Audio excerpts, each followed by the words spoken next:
What if the salary for your dream job barely covered the cost of having that dream?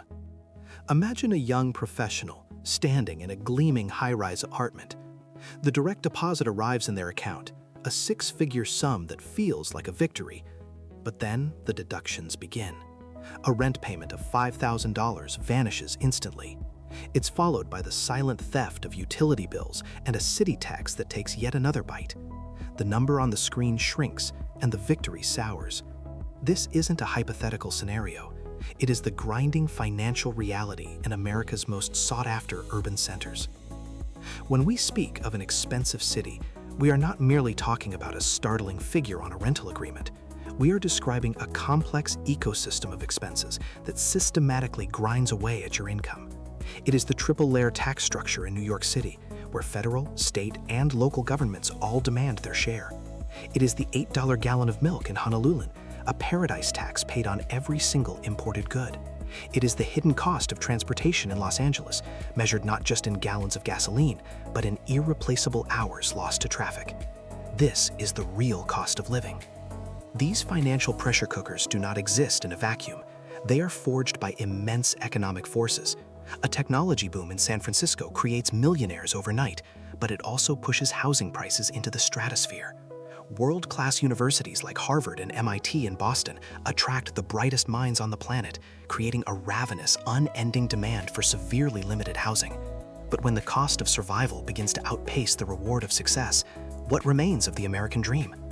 In an era of deep economic uncertainty, understanding this equation is more critical than ever. The widening gap between wages and the cost of living now defines the struggle for millions. And yet, people continue to flock to these cities, drawn by the magnetic pull of opportunity, culture, and the promise that this is where futures are made. They arrive willing to pay the price for a chance at a particular kind of life, believing the sacrifice will ultimately be worth the reward. We will now dissect the 10 most expensive cities in the United States, breaking down not just the numbers, but the human stories behind them. We will explore what it truly takes to make it in these epicenters of ambition. Our journey begins in a city where the sun, sand, and a booming economy create a perfect storm of high demand and even higher prices. What if paradise itself came with the highest price tag of all? We begin not in a mainland metropolis, but on an island chain in the middle of the Pacific. In Honolulu, the sun is warm, but the economic reality is cold.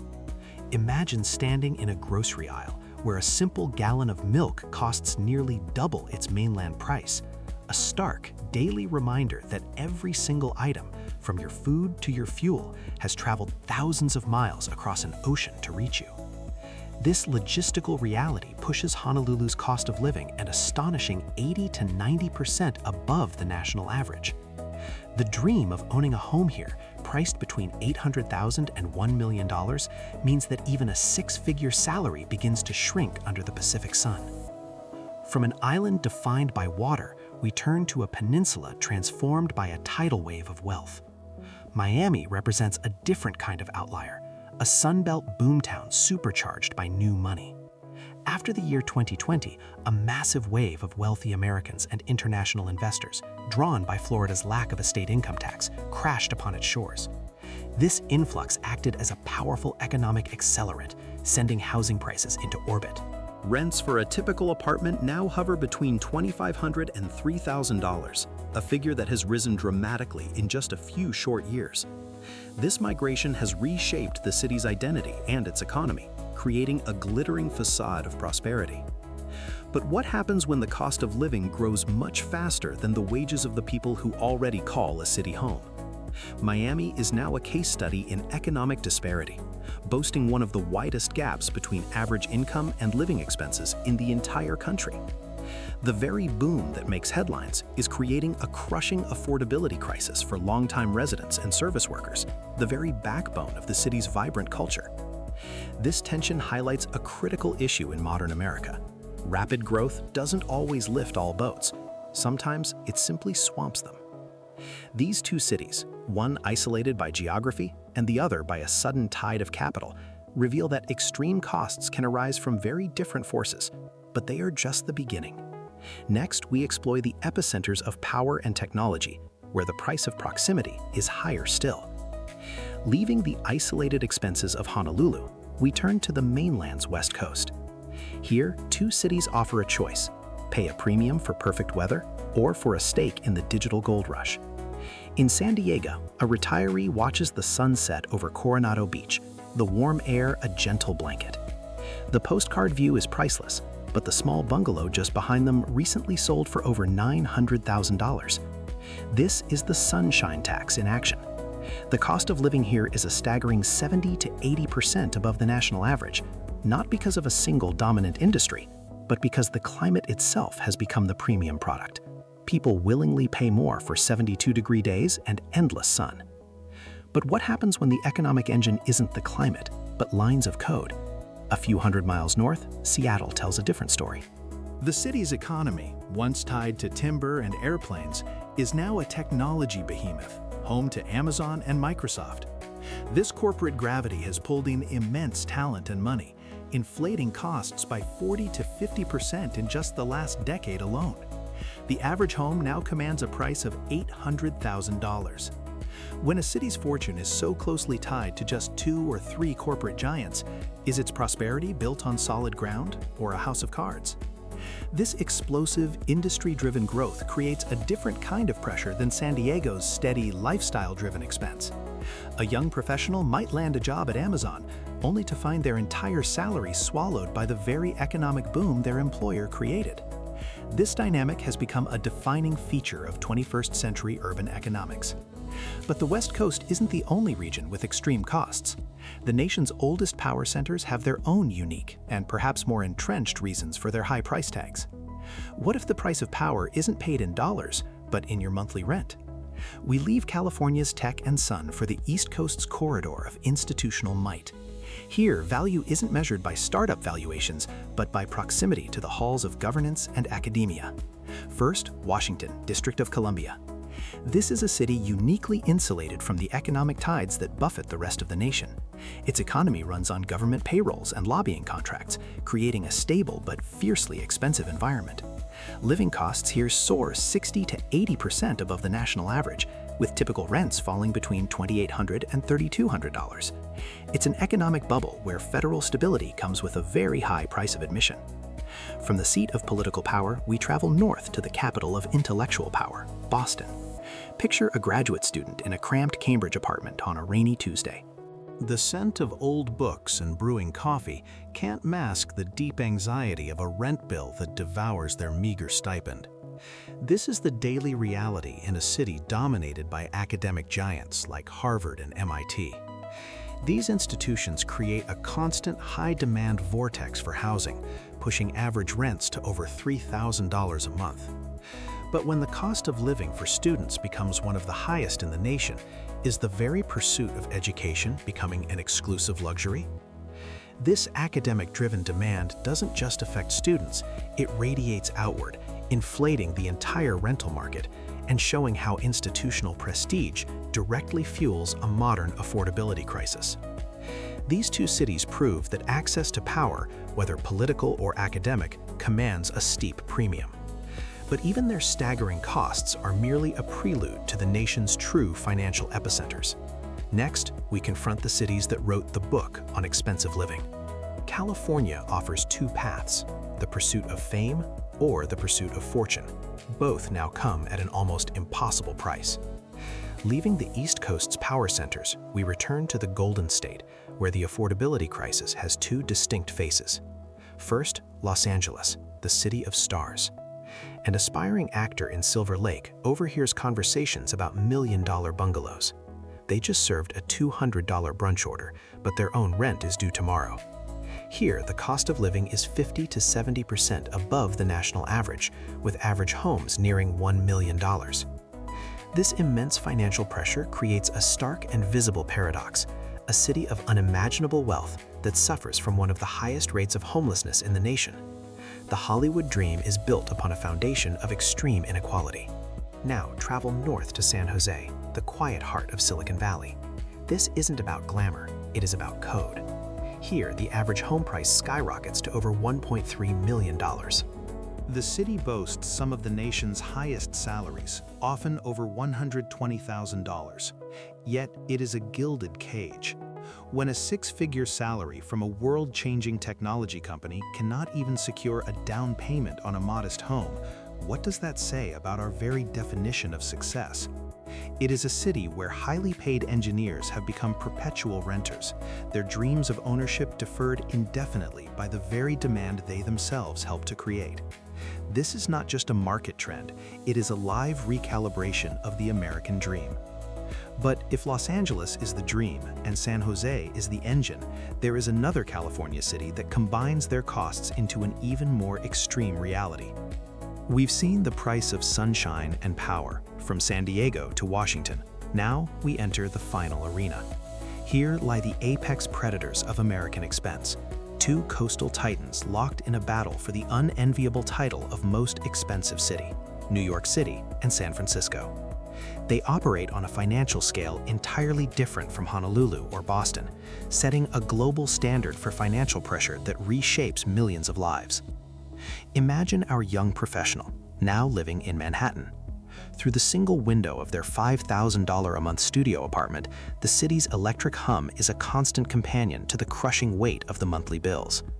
This is the reality in New York, where the cost of living soars up to 150% above the national average.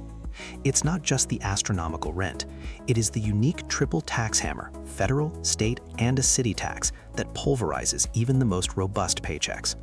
For many residents earning over $100,000, more than 60% of their income vanishes into rent alone. Then cross the continent to San Francisco.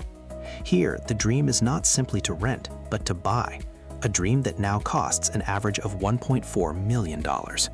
The city's economic engine is singularly focused on the information technology sector. This creates immense wealth, but it also tethers the city's fate to the volatile waves of tech booms and busts. When even top-tier software engineers struggle to afford a home, what does the American dream even mean anymore? This unrelenting financial pressure is forcing a great migration. San Francisco, despite its world-leading salaries, is now seeing a significant population outflow. For many, the math simply no longer works. The cost of living is winning the race against income, a trend that accelerates today's conversations about remote work and the very purpose of a centralized urban core. This isn't just a local problem, it is a national bellwether for the future of American work, life, and urban identity. These two cities represent the pinnacle of the American dream and its staggering cost. They are laboratories for a high-stakes economic experiment. But as the financial squeeze tightens and residents begin to vote with their feet, one must wonder if this model is truly sustainable. What happens when the very people who power a city can no longer afford to live in it? From coast to coast, a single story repeats itself. We have seen Honolulu's isolation and New York's concrete canyons. But beneath their unique surfaces lie the same powerful engines of expense. It's a perfect storm of economic gravity, geographic constraints, and the overwhelming human desire to be at the center of the action. It begins with a high-wage economic engine. A San Jose engineer scrolls through real estate listings on a phone, watching a six-figure salary feel meaningless against a $1.5 million starter home. The numbers don't add up. This isn't just Silicon Valley. It is Seattle's Amazon boom and Wall Street's gravitational pull in Manhattan. These sectors concentrate immense wealth, setting a blistering pace that warps the entire local economy. High demand is one force. A crippling housing shortage is the other.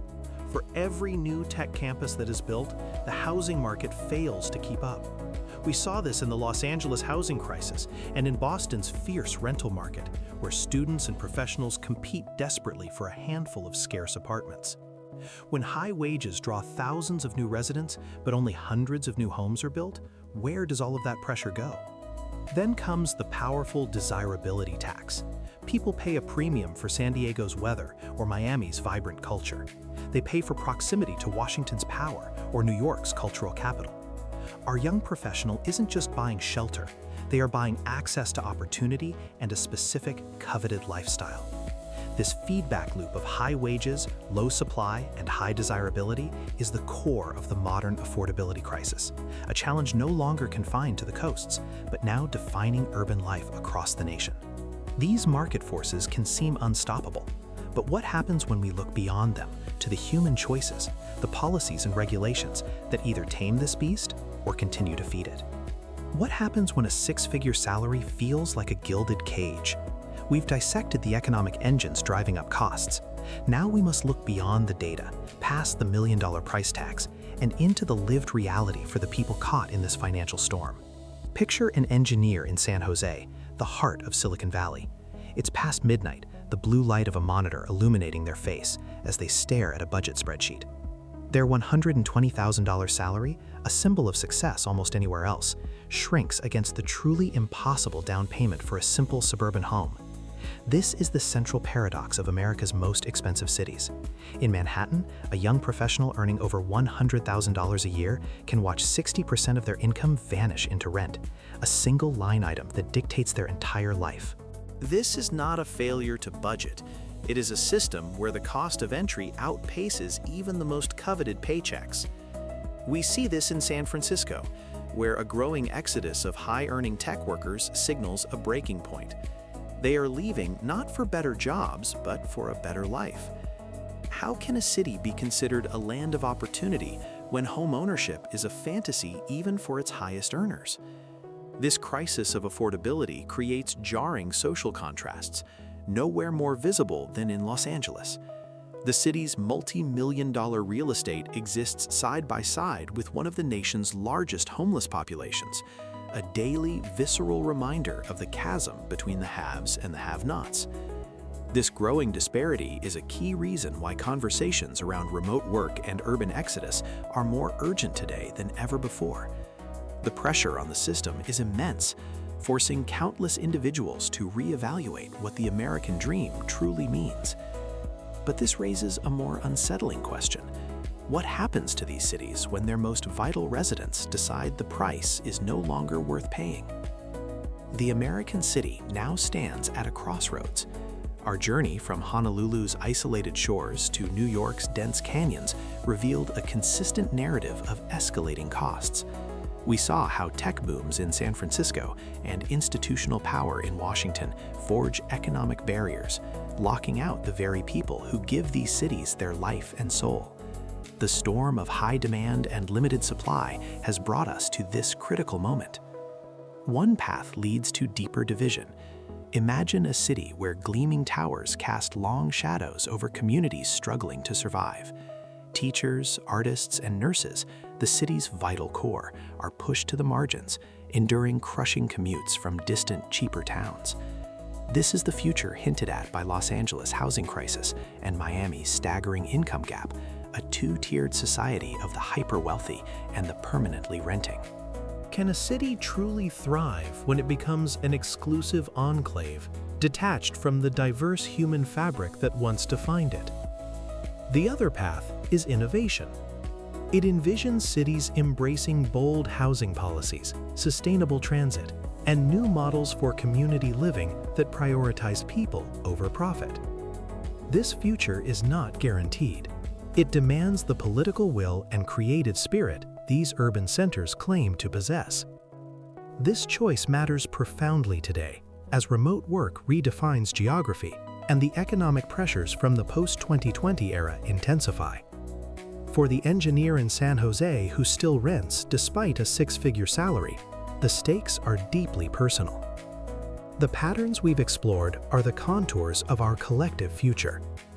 The question is no longer if these cities are expensive, but what they will become because of it. Will they be gleaming monuments to inequality, or living laboratories for a more inclusive and resilient urban life? The next chapter for urban America is being written now, and the ink is not yet dry.